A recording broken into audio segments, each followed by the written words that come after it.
Good morning. आज है Friday 3 अप्रैल 2026 और हमारे नेपाल रोड ट्रिप का 7वां दिन है और हमारा नेपाल में आज है सेकेंड डे। ट्रिप की शुरुआत तो बहुत बढ़िया हुई। हमने सबसे पहले मनकामना देवी के दर्शन कर लिए। सुबह सुबह प्रसन्न चित्त से दर्शन करके अब हम आ गए हैं पहाड़ों से नीचे पार्किंग लॉट में। सुबह के 10 बज रहे हैं और हम निकल रहे हैं काठमांडू जाने के लिए।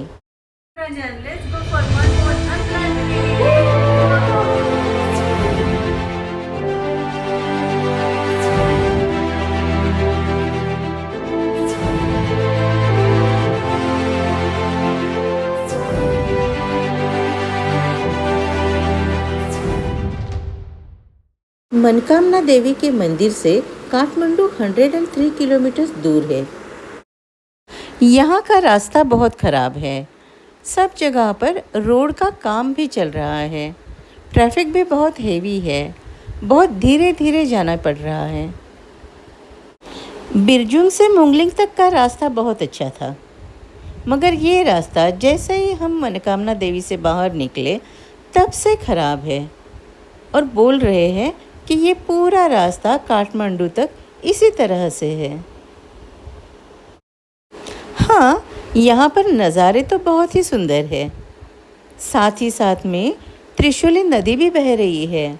इस नदी को देखना, पहाड़ों को देखना, पहाड़ों में जो छोटे छोटे घर हैं उनको देखना, इस सब में मज़ा तो बहुत ही आ रहा है, मगर साथ ही साथ रास्ते के ऊपर भी ध्यान देना पड़ रहा है क्योंकि यहाँ पे ट्रैफिक भी बहुत हेवी है।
आसपास की सुंदरता निहारते निहारते और ख़राब रास्तों से जूझते जूझते हम काठमांडू पहुंच गए दोपहर के 3:30 बजे। सबसे पहले हमने काठमांडू के ओल्ड टाउन में दरबार स्क्वायर को विज़िट किया। इसे बसंतपुर दरबार स्क्वायर भी कहते हैं। यहाँ आने के रास्ते बहुत ही छोटे हैं, नैरो है और आसपास में बहुत सारी दुकानें हैं, जैसे कि शूज़ की दुकानें हो, कपड़ों की दुकानें हो, बैग्स, ग्लेस की दुकानें, प्लास्टिक आइटम्स, गाड़ियों की भीड़ थी, मोटरसाइकिलें थे, चलने वाले लोग थे, बहुत सारा आवाज़ और हसल बसल बहुत ही ज़्यादा थी। मगर यह दरबार स्क्वायर अपने आप में ही एक अलग ही चीज़ है।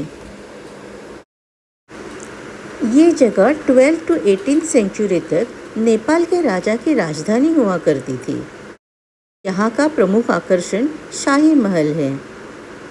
इसके अलावा इस जगह पर अनेक मंदिर हैं, मूर्तियाँ हैं, पुराने मकान हैं और ये सारा स्ट्रक्चर नेवारी आर्किटेक्चर में ही है, जिसमें वुड कार्विंग और रेड ब्रिक्स देखने मिलते हैं। यहाँ के टेम्पल्स पैगोडा स्टाइल में हैं और सबसे बड़ी बात ये है कि यूनेस्को ने इसे वर्ल्ड हेरिटेज का दर्जा दिया है। अप्रैल 2015 में आए भूकंप से इस दरबार का भारी नुकसान हुआ, फिर भी यह शहर के प्रमुख फेस्टिवल्स का केंद्र बिंदु रहता है और डेली रिलीजियस वर्शिप का भी। और हाँ, इसकी एंट्री फ़ी भी है 1000 नेपाली रुपीज़। दरबार स्क्वायर के बाद हम निकले बोधि स्तूप देखने के लिए। शाम के 5 बजने ही वाले थे और रास्ते पे इतनी ज़्यादा भीड़ थी। शायद ऑफिसेज छूट गए थे, स्कूल्स छूट गए थे, पर पूरा रास्ता गाड़ियों से और लोगों से भरा हुआ था। हम इतने ट्रैफिक में से भी बोधिनाथ स्तूपा तक पहुंच गए, मगर किसी कारणवश अंदर नहीं जा पाए। यह स्तूप भी यूनेस्को वर्ल्ड हेरिटेज साइट है और यहाँ पे तिबेटियंस बहुत ज़्यादा संख्या में वर्शिप करने के लिए आ जाते हैं। यहाँ की एंट्री फ़ी है नेपाली 400 रुपीज़। शाम के 6 बज गए हैं और हम पहुँच गए हैं पशुपतिनाथ मंदिर में महादेव के दर्शन करने के लिए। यह मंदिर बागमती नदी के किनारे पर स्थित है और नेपाल के सबसे प्राचीन और पवित्र हिंदू मंदिरों में से एक है और इसकी शैली पैगोडा स्टाइल में है। हिंदू धर्म में इस धार्मिक स्थल का बड़ा महत्व है। कहते हैं 12 ज्योतिर्लिंग भारत में है और यह 13वां ज्योतिर्लिंग है। एक मान्यता ऐसी है कि भारत में केदारनाथ और नेपाल में पशुपतिनाथ यह शिव के 2 अंग हैं। इसलिए केदारनाथ की यात्रा पशुपतिनाथ के दर्शन के बिना अधूरी मानी जाती है। एक मान्यता यह भी है, जब तक पशुपतिनाथ जी के दर्शन नहीं किए जाते तब तक 12 ज्योतिर्लिंग की यात्रा संपूर्ण नहीं होती। मंदिर बहुत ही सुंदर और प्रसन्न है। इसमें जो नंदी जी की बड़ी ही सी मूर्ति है वो तो बेहद ही प्यारी है। इस मंदिर के प्रांगण में अलग अलग देवी देवताओं के 518 छोटे छोटे मंदिर हैं। महादेव को समर्पित पशुपतिनाथ मंदिर के दर्शन के बाद हम चल पड़े हमारे आगे की जर्नी के लिए। काठमांडू में यहाँ वहाँ घूमते घूमते हमें 8 बज गए। पहले सोचा था कि काठमांडू में एक रात रुकेंगे, मगर हम ठहरे ट्रैवलर जमाती के लोग, रुकना कहाँ पसंद है। सोचा रात ही रात में रास्ता कट जाएगा।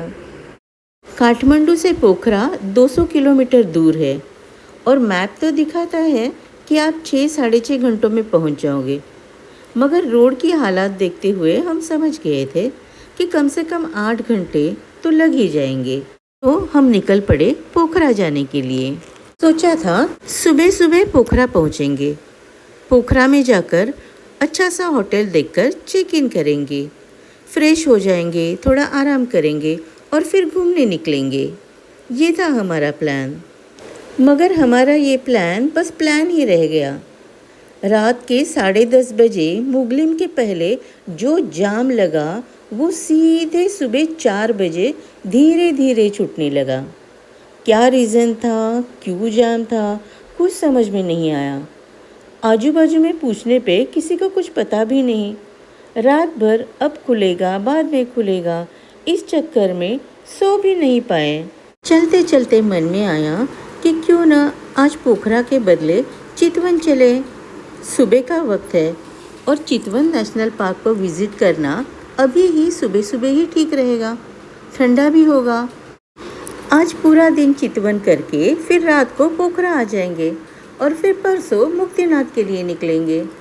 हमारे प्लान्स चेंज होने में 2 सेकंड्स भी नहीं लगते, इसीलिए तो इन ट्रिप्स को हम अनप्लान्ड कहते हैं। सुबह 7-7:15 बजे हम चितवन पहुँचे। चितवन नेशनल पार्क जाने के लिए 7 मेन गेट्स है। हम सवराहा गेट पर पहुँचे।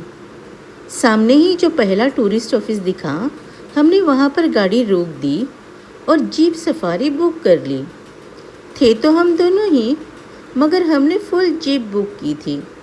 हमें यहाँ 4000 नेपाली रुपीस देने पड़े। इस टूरिस्ट ऑफिस में ही हम फ्रेश हो गए। इनका रेस्टोरेंट भी था, वहीं पर हमने ब्रेकफास्ट किया और फिर हम निकल पड़े जीप राइड पर। हमारा फॉरेस्ट गाइड एक 20-22 साल का लड़का था। उसका घर बाजू में ही था। उसका 10 साल का भांजा अमेरिका से घर आया था। हमने बस यूं ही उसे पूछा चलोगे साथ में, तो वो तुरंत अपनी मम्मी की परमिशन लेकर हमारे साथ आ गया। बहुत ही प्यारा और वेल मैनर्ड लड़का था और उसने अब तक फॉरेस्ट नहीं देखा था। उसके इनोसेंट क्वेरी से हमें मज़ा आ रहा था। जंगल में हमें कुछ चीतल, डियर, मोर और बहुत सारे बर्ड्स देखने मिले। खैर, हमें राइनो या टाइगर या नीलगाय ऐसे कुछ भी नहीं दिखा, मगर ये सब दिखना ही चाहिए, ये ज़रूरी तो नहीं है। हम दोनों को जंगल में बस जीप से घूमना ही बढ़िया लगता है। ऊंचे ऊंचे पेड़ देखना, जंगल का फील लेना और जंगल की खुशबू, ये सब हमें पसंद है। और यहाँ तो हम जीप से उतर भी पाए कायदे से। इस नेशनल पार्क में अलग अलग सफारी जोन्स है, अलग अलग सफारी रूट्स है। तो ये है यहाँ का नेचर ट्रेल, जहाँ पर आप पैदल घूम सकते हो बाकायदा। ये जो आपने अभी बनाना शेप में बोट देखी, उसे कैनोइंग कहते हैं, मगर हमने कैनोइंग या फिर एलिफेंट सफारी नहीं की, हमें बस जीप राइड ही करनी थी। जानकारी के लिए बता दूँ, एलिफेंट राइड और कैनोइंग के लिए नेशनल पार्क अथॉरिटी से परमिट लेना पड़ता है, जो आपका ट्रैवल एजेंट आपको अरेंज करके दे सकता है। इसी एरिया में बहुत सारे रिजॉर्ट्स और रहने के लिए होटल्स है, तो अगर आप ये सारी एक्टिविटीज़ करना चाहते हो तो यहाँ पर आप रुक भी सकते हो। और यहाँ का रात का मौसम कहते हैं कि बहुत ही सुहाना होता है।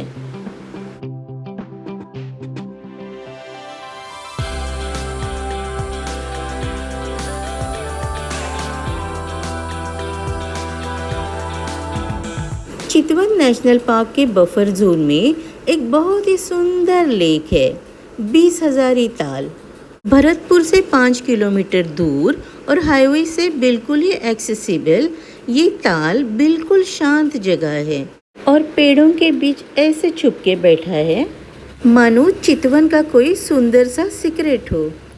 आज यहाँ पर भीड़ बिल्कुल ही नहीं है।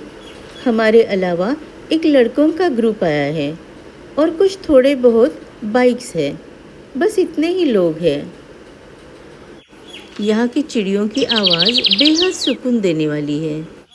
यहाँ आप शांति से बैठो तो आपको चीतल, डियर, मंकीज़ भी देखने मिलते हैं। और ये सब देखने के लिए यहाँ पे जगह जगह पे वॉच टावर्स भी लगाए हैं। यहाँ आप अपनी गाड़ी से या फिर टूरिस्ट गाड़ी से आ सकते हो, या फिर आप सवराहा से रेंट पर साइकिल लेकर साइकिल से भी आ सकते हो।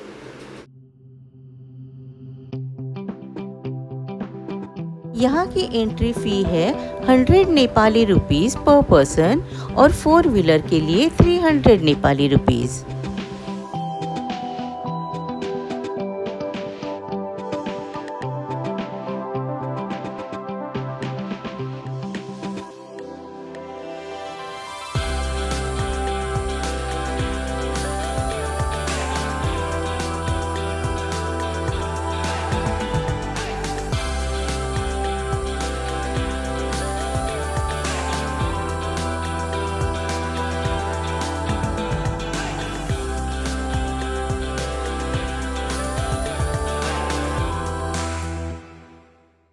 हजारी ताल की खूबसूरती निहारते हुए, वहाँ के वाइब्स एब्जॉर्ब करते हुए दोपहर के 2 बज गए। वहाँ से बाहर निकलते ही गेट के पास ही जो ठेले लगे थे, वहीं पे कुछ थोड़ा बहुत खा के हम आगे निकल गए पोखरा के लिए। पोखरा जाते वक्त हमें वही रोड लेना था, चितवन, भरतपुर, मुंगलिंग, और उसके आगे करनतार, डुमरे और फिर पोखरा। मुंगलिंग से थोड़ा आगे हमें नेपाल का सबसे सुंदर एंड स्मूथ 4-वे रोड मिला। यहाँ पे तो सारी गाड़ियाँ मानो पंख लगे हो ऐसे दौड़ रही थी।